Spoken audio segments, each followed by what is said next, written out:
अगर आपके हस्बैंड ने आपके अगेंस्ट एक डाइवोर्स केस कोर्ट में डाल दिया है और आप डाइवोर्स नहीं चाहते और आप घर बसाना चाहते हैं, तो आपको क्या करना चाहिए ये मैं आपको इस वीडियो में बताऊंगा। तो देखिए, सबसे पहली चीज तो आप जो कोर्ट का समन होगा उसके साथ एक डाइवोर्स पिटीशन होगी। उसमें हो सकता है बहुत गंदे गंदे एलिगेशंस आपके अगेंस्ट हो। तो सबसे पहले तो आप उन एलिगेशंस को देख के घबराए ना। वो फिलहाल सिर्फ एक एलिगेशंस हैं जो हस्बैंड ने आपके अगेंस्ट डाले हैं कोर्ट में।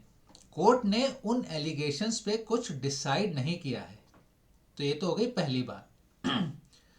दूसरी बात, देखिए, कोई भी ऐसा काम ना करें कि आप कोई भी एक उल्टी पुल्टी पुलिस कंप्लेंट करा दें, कोई भी उल्टा डोमेस्टिक वायलेंस का केस डाल दे। ये काम आप ना करें।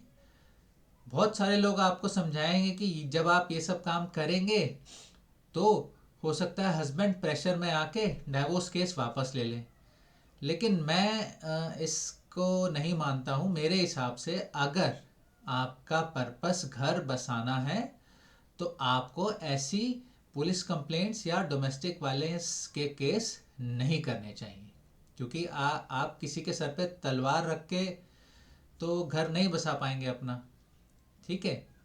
अब देखिए, तीसरी चीज, जो पहला कोर्ट का दिन है उसमें आप चाहे तो आप खुद भी जा सकते हैं विदाउट हायरिंग एन एडवोकेट। लेकिन अगर आपको खुद नहीं जाना है then you can choose to hire an advocate.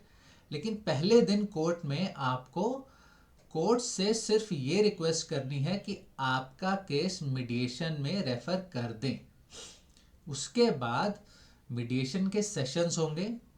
हो सकता है जो भी डिफरेंसेस हैं उस मीडिएशन सेशन के थ्रू रिजॉल्व हो जाएं और आपके हस्बैंड वो केस वापस ले लें और सब कुछ ठीक हो जाए। ये हो सकता है।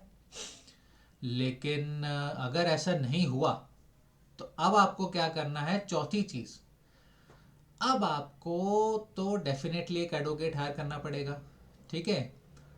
अब आप उस एडवोकेट को क्लियर इंस्ट्रक्शन दें कि भाई हम डाइवोर्स नहीं चाहते and at the same time हम कोई एलिगेशन भी नहीं लगाना चाहते हस्बैंड के अगेंस्ट। तो आप सिर्फ उन उनकी एलिगेशंस, हस्बैंड की एलिगेशंस को डिनाई करें कोर्ट में और अपनी तरफ से आप कोई एडिशनल एलिगेशंस ना लगाएं। क्यों ना लगाएं? क्योंकि अभी आपका पर्पस सिर्फ घर बसाना है।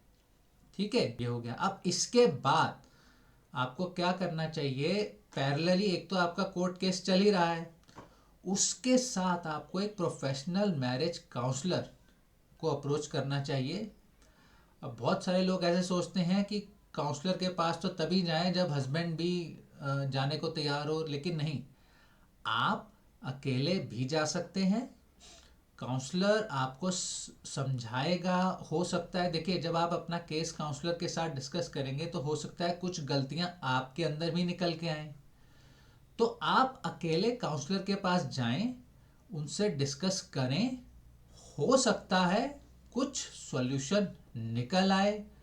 हो सकता है वो काउंसलर आपको कुछ ऐसा वे बताए, इस तरह से कम्युनिकेट करने को बोले जिससे आपकी जो भी इश्यूज हैं मैरिज में वो रिजॉल्व हो जाएं।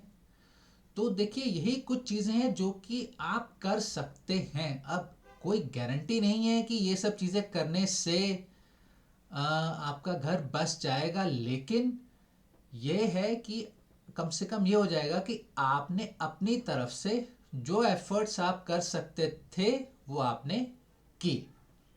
Thank you.